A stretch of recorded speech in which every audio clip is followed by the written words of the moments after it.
Okay, this is take two. I literally filmed the whole fucking thing and it stopped recording. So, take two, but it'll be better than the first one. Wrap up the last week. I beat Gaddy 133 to 125.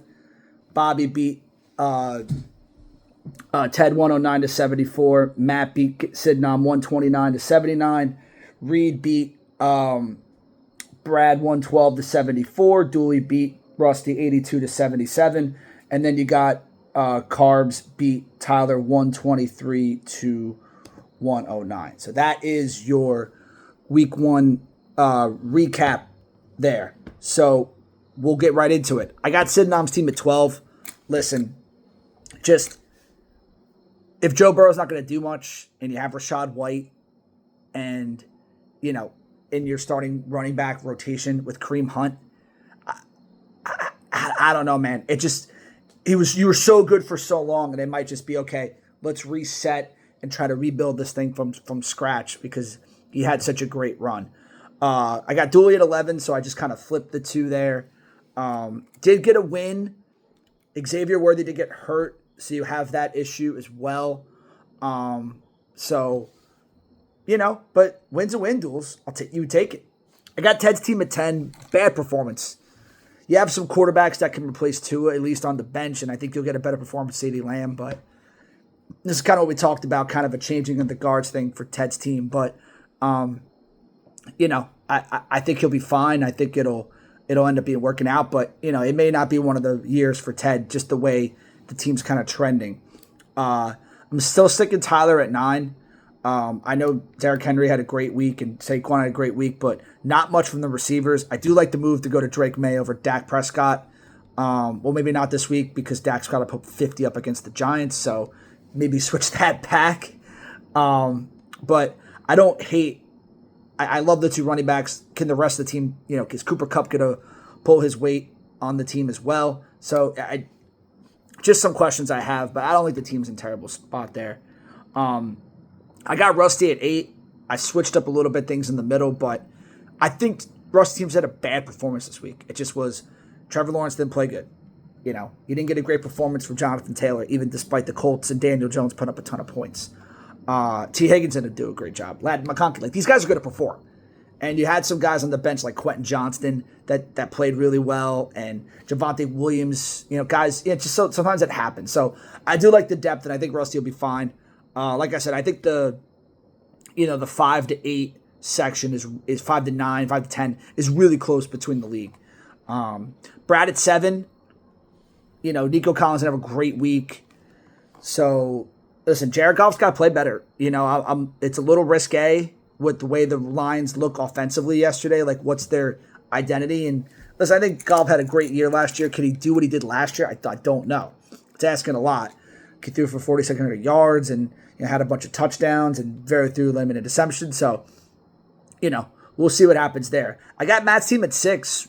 If Garrett Wilson's going to play that good every week, I think Matt's going to be right there in the thick of things in playoff run, because the biggest issue with Garrett Wilson has just been his quarterbacks that have been throwing the ball. If Fields is going to get him the ball consistently like that every week, DJ Moore Swift didn't have bad games despite the Bears losing yesterday. So I think Matt's team is pretty solid overall. But having Garrett Wilson be that, number one receiver, I just think that really improves his team there. I got Bobby at 5 still, coming off a win.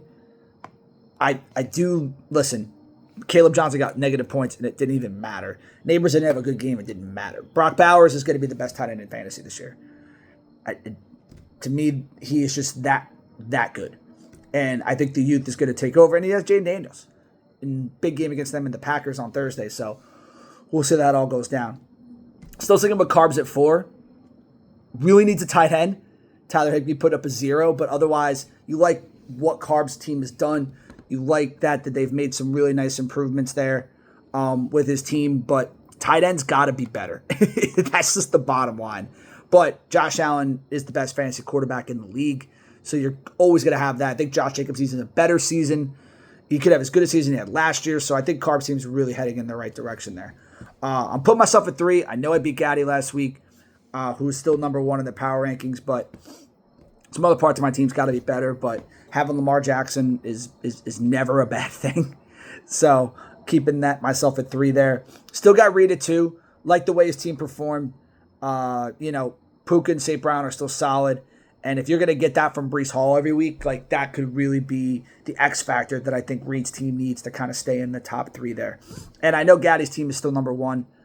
I understand that he didn't win, and you're looking at it as well, but you didn't get much from Jefferson or Chase, and he still got 125 points scored.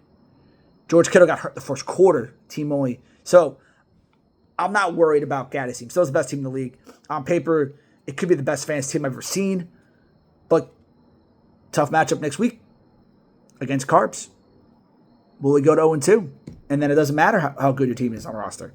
So we'll get into that. Just kind of hinted there with Carbs and Gaddy. Don't want to start off 0-2, but I still think his team's going to be probably just fine. I got Bobby this week. That's a good matchup. I think that's going to be okay. If Bobby can start off 0-2 and beat 2 solid opponents, kind of what we talked about last year. His team's, in a great spot last year. Now it's taking that next step into the top 5. Matt and Tyler, I think it's a key matchup.